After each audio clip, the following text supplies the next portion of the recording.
അല്ല ഗൈസ്, നിങ്ങൾ വല്ലതും അറിയണുണ്ടോ?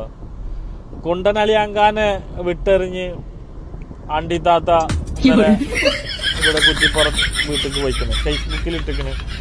ഇതിന്റെ പിന്നിൽ 100% കളിച്ചത് ഫഹദും പിന്നെ നന്ദിനി റെഡ്ഡിയാണ്.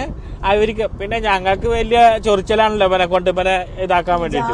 ഒരു പെണ്ണാണെങ്കിൽ ഞാൻ കെട്ടിച്ചു, ഇതാണും പെണ്ണും കെട്ടാനല്ലേ, ഒരിക്കലും ഞാൻ സമ്മതിക്കില്ല. പറഞ്ഞോട്ടി ചോദിച്ച് നിങ്ങൾക്കൊന്ന് ഇങ്ങനെ പ്രതികരിച്ചൂടെ? ആരും പ്രതികരിക്കുന്നില്ല. നിങ്ങൾക്കൊന്ന് പ്രതികരിച്ചൂടെ എന്ന് ചോദിച്ചപ്പോ ഞങ്ങൾ രണ്ടാളും പ്രതികരിച്ചതാണ് ഇപ്പൊ പ്രശ്നം. അവന്റെ പെട്ടിയിൽ എന്താ ഉള്ളത് കേട്ടോ? 3-6 വീട്ടിൽ അഴുക്ക് ഡ്രസ്സുകൾ. രാത്രി 12-1 മണിക്കൊക്കെ കയറി വരിക. അങ്ങനെ ഫോൺ നോണ്ടി കിടന്നിട്ട് അങ്ങനെ ഉറങ്ങും. ചിലപ്പോൾ ഫോൺ നോണ്ടി കിടന്നിട്ട് ചിലപ്പോൾ ഫോൺ അങ്ങനെ ഇരിക്കുമ്പോഴാണ് ഞങ്ങൾ അത് എടുത്തു നോക്കിയാലാണ് ഇവന്റെ മെസ്സേജുകൾ ഇങ്ങനെ കിടക്കേണ്ടത്. അങ്ങനെയാണ് ഞാൻ ഇതൊക്കെ അറിഞ്ഞത്. നീ അവിടുന്ന് ഉമ്മ തന്ന ഒന്നും കഴിക്കരുത്, എനിക്കതിന് മരുന്നിട്ട് തരും. എന്തെങ്കിലും പണിക്ക് പോട്ടെ, ഇങ്ങനെ എത്തിയിട്ട് അതിന് മറ്റേ നാറാണത്ത് പ്രാന്തന്റെ മാതിരി ഒരു കണ്ണാടി വെപ്പിച്ചു കൊടുത്തിട്ട് ഇങ്ങനെ കൊണ്ടുവരുന്നത് എന്താ എന്റെ അവസ്ഥ? അവൻ ഇങ്ങനെ പറയുമ്പോ ആശി അങ്ങോട്ട് തിരി ഇങ്ങോട്ട് തിരി കുമ്പിട് പറഞ്ഞ കുമ്പിടും.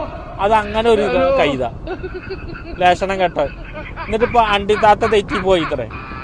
ഇപ്പൊ കുണ്ടനളിയാങ്ക ആകെ പ്രശ്നത്തിൽ നിൽക്കുക. എന്നിട്ട് പോസ്റ്റ് ഇട്ടിക്കണ്. തീർച്ചയായിട്ടും ഉമ്മാന്റെ മനസ്സറിഞ്ഞ സോറി പറയാണ്. എന്നെ ഒഴിവാക്കി ആശി വീട്ടിൽ പോയ ആശിനെ സ്വീകരിക്കും ഉമ്മാക്ക് നല്ലൊരു മര്യാദ തന്നെ ആയിരിക്കും ഞാൻ. ഒരിക്കലും ഉണ്ടാവും. എന്റെ മോൻ അത്